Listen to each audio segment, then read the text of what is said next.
নমস্কার দর্শক বন্ধুরা, ইনফরমেশন অ্যান্ড উইজডম চ্যানেলে আপনাদের প্রত্যেককে স্বাগত।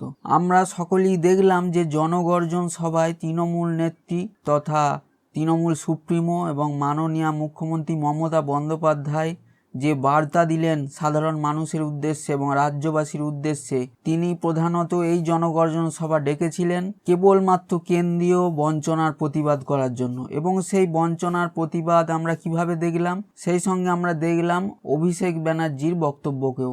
অর্থাৎ আমরা যেটা আজ আলোচ্য বিষয় হিসাবে বলতে চাইব, অর্থাৎ তৃণমূল নেত্রী মমতা বন্দ্যোপাধ্যায় এবং সেই সঙ্গে আমাদের মাননীয় মুখ্যমন্ত্রী মমতা বন্দ্যোপাধ্যায় বললেন যে সাধারণ মানুষের জন্য মোদী সরকার কি করেছেন। মোদী সরকারের বিরুদ্ধে যে বঞ্চনার অভিযোগ তৃণমূল নেত্রী দীর্ঘদিন ধরে আনছেন এবং যে 100 দিনের টাকা সাধারণ মানুষকে না দিয়েও তিনি বলেছেন দিয়ে দিয়েছেন, সেই হিসাবে মুখ্যমন্ত্রী বললেন যে আপনি যদি দিতেন তাহলে কি বলতেন, না দিয়েই বলছেন আমরা খেয়ে ফেলেছি। তো মুখ্যমন্ত্রী এটাও বললেন যে আমরা বিনা পয়সায় রেশন দিচ্ছি, আর সেই রেশনের চাল ফুটছে 1000 টাকার গ্যাসে। তাহলে দর্শক বন্ধু এবং সাধারণ মানুষ, আমরাও একজন সাধারণ মানুষ হিসাবে সকলেই আমরা ভাবতে পারি কি 1000 টাকার গ্যাসে ফুটছে 2 টাকা কেজি রেশনের চাল। এটা কখনো কল্পনা করা যায়? কেন হবে 1000 টাকার গ্যাস? আর আমরা যদি এটাও লক্ষ্য রাখি, অর্থাৎ মাননীয় মুখ্যমন্ত্রী যেটা বলতে চাইছেন যে দেশের মানুষ যেখানে কেন্দ্রীয় বঞ্চনার প্রতি ক্ষেত্রে শিকার, অর্থাৎ আবাস যোজনার বাড়ি পর্যন্ত তারা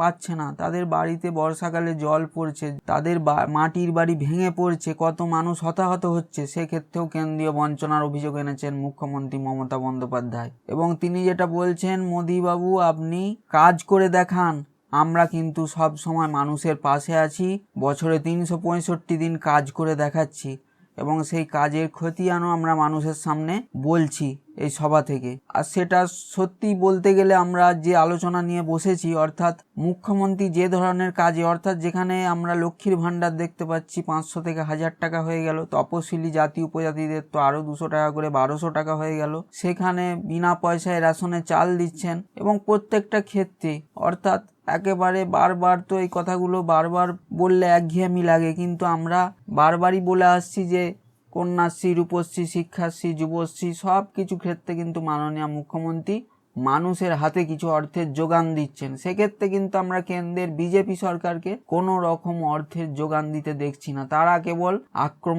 প্রতি আক্রমণ করে চলেছেন। আমরা কালকে কি দেখলাম যে ন্যাজাটে চলে গেলেন বিরোধী দলনেতা বিজেপির শুভেন্দু অধিকারী আর রাজ্য সভাপতি সুকান্ত মজুমদার, তারা কর্মী সমর্থক নিয়ে সন্দেশখালী থেকে নৌকায় করে একেবারে বেলা 1:30টার সময় গতকাল ন্যাজাটে তাদের সভা করলেন। আর সেই সভায় কি বললেন যে আমরা এখান থেকে বসিরহাট লোকসভার সন্দেশখালী থেকে 1 লক্ষ ভোটে জিততে চাই। তো সন্দেশখালী এমন কিছু বিরাট ব্যাপার হয়নি, হয়তো যারা দুষ্কৃতকারী, আমরা সব সময় বলে আসছি এবং প্রত্যেকে বলবেন সেটা সমর্থন করবেন, অর্থাৎ দুষ্কৃতকারী যারা, তারা বাজে কাজ করেছে, তার জন্য তাদেরকে প্রথমে রাজ্য পুলিশ গ্রেপ্তার করেছে। কোর্ট যখনই বলল যে সিবিআইয়ের হাতে হস্তক্ষেপ করুন, সঙ্গে সঙ্গে রাজ্য পুলিশ তাদের হাতে হস্তক্ষেপ করে দিয়েছে, অর্থাৎ তাদের শাস্তি তারা পাবে। সেক্ষেত্রে তৃণমূল সরকারের কোনো দোষই নেই, অর্থাৎ তৃণমূল সরকার তাদের যে কাজগুলো সে সন্দেশখালী মানুষের কাছেও একই পৌঁছাচ্ছে, সারা রাজ্যে একই পৌঁছাচ্ছে, সবাই উপকৃত হচ্ছেন, এক্ষেত্রে বিরোধিতার কোনো সুর নেই। তো এখানে আমরা যেটা লক্ষ্য করব, অভিষেক বন্দ্যোপাধ্যায়ও যেটা বললেন আমরা সেই জনগর্জন সভার মঞ্চ থেকে দেখলাম এবং র্যাম্পে ঘুরে ঘুরে যেভাবে সাধারণ মানুষের কাছে পৌঁছালেন এবং তিনি বললেন যে কাদের গ্যারেন্টির আপনাদের প্রয়োজন, অর্থাৎ মোদি গ্যারেন্টি না দিদির গ্যারেন্টি। তো আমরা সাধারণ মানুষ হিসাবে যেটা বলতে চাইবো, মোদির গ্যারেন্টিতে আমরা কি পাচ্ছি? কিচ্ছু নাই। মোদির গ্যারেন্টিতে কেবল আছে আপনি লিঙ্ক করান, আপনি আধার কার্ডের সঙ্গে ভোটার কার্ড লিঙ্ক করান, আপনি ব্যাংক অ্যাকাউন্ট লিঙ্ক করান, আপনি সর্বক্ষেত্রে যেখানেই যাবেন শুধু কার্ডের লিঙ্ক করুন। এবং এখন যেটা এবং বিগত দিন ধরেই বিজেপি সরকারের তরফ থেকে চলে আসছে যে সিএএ এবং এনআরসি। সিএএ এনআরসিতে কেন আমরা যাব?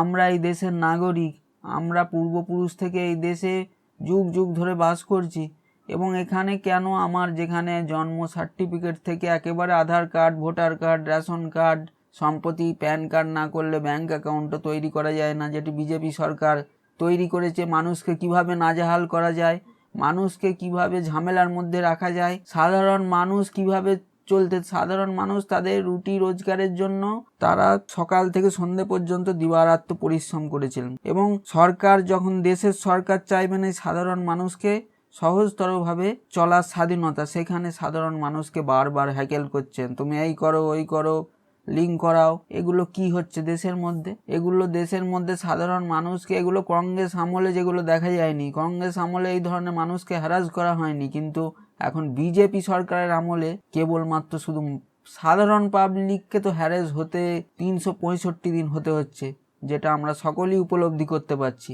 তো এগুলো ঠিক এই সরকারের পক্ষে মানা যাচ্ছে না। সাধারণ মানুষ কেন এত হ্যাকেল হবেন? কেনই বা আমরা বারবার একবার বিডিও অফিসে ছুটবো, একবার ভোটের লিঙ্ক করাতে ছুটবো আধার কার্ডের সঙ্গে, কখনো ব্যাংক অ্যাকাউন্ট লিঙ্ক করাতে ছুটবো? কেন যাব আমরা এই দেশের নাগরিক। কেন আপনাকে এনআরসি করতে হবে? এনআরসি সিএ, যারা বাইরে থেকে এসেছেন তারাও তো অনেক দিন ধরে এখানে স্থায়ী বাসিন্দা হয়ে গেছেন, তো এগুলো আপনারা নতুন করে কেন আনছেন? এগুলো করার কোনো যুক্তি নেই। এগুলো সাধারণ মানুষ হ্যাকেল হচ্ছেন, এবং এর ফলস্বরূপ আপনারা হয়তো ভোটের ফলাফল এগুলো বুঝতে পারবেন। বিরোধিতা আসবেই, মানুষ দীর্ঘদিন এগুলো সহ্য করতে পারবে না। সুতরাং আপনারা সাধারণ মানুষকে যতটা সম্ভব সহজতর জীবন চালাতে দিন, সেগুলোই আমরা আশা করব আপনাদের তরফ থেকে, সরকারের তরফ থেকে।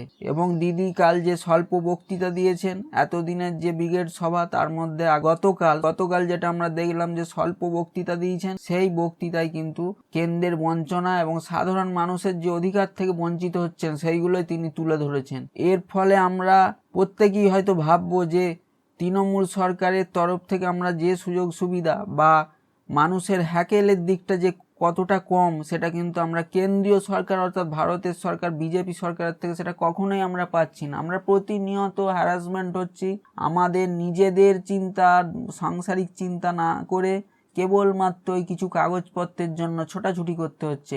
এগুলো কতদিন সহ্য করা যায়? কোনো সাধারণ মানুষ এইভাবে সহ্য করতে পারবে না। কেন এই সিএএ এনআরসি হবে? এগুলো তো একদম দিদি মাননীয় মুখ্যমন্ত্রী মমতা বন্দ্যোপাধ্যায় সঠিক কথা বলছেন, বা আমরা প্রত্যেকে সাধারণ মানুষ তার সঙ্গে সমর্থন করব। কেন আমরা সিএএ এনআরসি করতে যাব? আমরা এই দেশের নাগরিক, আর যুগ যুগ ধরে আমরা কেন সিটিজেন অ্যামেন্ডমেন্ট অ্যাক্ট আর ন্যাশনাল রেজিস্ট্রেশন সার্টিফিকেট করতে যাব? এগুলো কোন ধরনের ভণ্ডামি হচ্ছে? যেহেতু আপনি পাওয়ারে আছেন, যা খুশি বলে যাচ্ছেন, এগুলো সাধারণ মানুষ বেশি দিন ভালোভাবে নেবে না। সেই দিক বিবেচনা করে আপনারাও ভালোভাবে কাজ করুন, উন্নয়নমূলক কাজ করুন, যাতে সাধারণ দেশের মানুষের ভালো হয়, মানুষের হ্যারাসমেন্ট না হয়, মানুষ নিজেরা স্বাধীনভাবে চলতে পারে, তাদের রুটি রোজগারের জন্য তারা নিজেদের কাজ নিজেরা করতে পারে ভালোভাবে। এবং আপনি যে 1.5 কোটি করে বছরে চাকরি দেবেন বলেছিলেন, সেই চাকরির কোনো হদিস নেই। গ্যাসের দাম কোথায় পৌঁছে গিয়েছে, সাধারণ নিত্য প্রয়োজনীয় দ্রব্যের জিনিস কোথায় পৌঁছে গিয়েছে, এগুলো কেন আমরা উপলব্ধি করব? আমরা চাইবো দেশের যে সরকার হবে সে সাধারণ মানুষের একেবারে দারিদ্র সীমার নিচ থেকে মধ্যবিত্ত নাগরিক থেকে প্রত্যেককে, তাদেরকে যেন তাদের সহজতর জীবন চালাতে তাদের পরিকাঠামো অনুযায়ী সুন্দরভাবে একটা সরকারের পক্ষ থেকে পরিকাঠামো তৈরি করেন, যাতে মানুষ সুন্দরভাবে চলতে পারে, তাদের রুটি রোজগার করতে পারে, এবং জিনিসপত্রের দাম একটা লিমিটেশনের মধ্যে থাকবে। আপনি ব্যবসাদার দিকে পাইয়ে দিচ্ছেন, জিএসটি বসিয়ে হাজার হাজার কোটি টাকা লাভ করছে, আর আমরা সাধারণ মানুষরা সেই জিএসটি বসাতে গিয়ে আমাদের যে দাম জিনিস কিনছি তার 2 গুণ থেকে 3 গুণ দাম বেশি দিতে হচ্ছে, আরও বেশি দিতে হচ্ছে। তাহলে সেখানে আমরা সেই সব জিনিস কি করে একজন এই সরকার চলতে পারে? সাধারণ মানুষের যে সরকার নজর রাখে না সাধারণ মানুষের দিকে। তো এইগুলোই আজকের আলোচ্য বিষয়। ধন্যবাদ। আপনারা ভিডিওটি ভালো লাগলে অবশ্যই একটি লাইক করবেন, চ্যানেলটি সাবস্ক্রাইব করে রাখবেন। পরবর্তী ভিডিওতে আবার দেখা হবে। আপনাদের মূল্যবান মতামত কমেন্ট করে জানাবেন।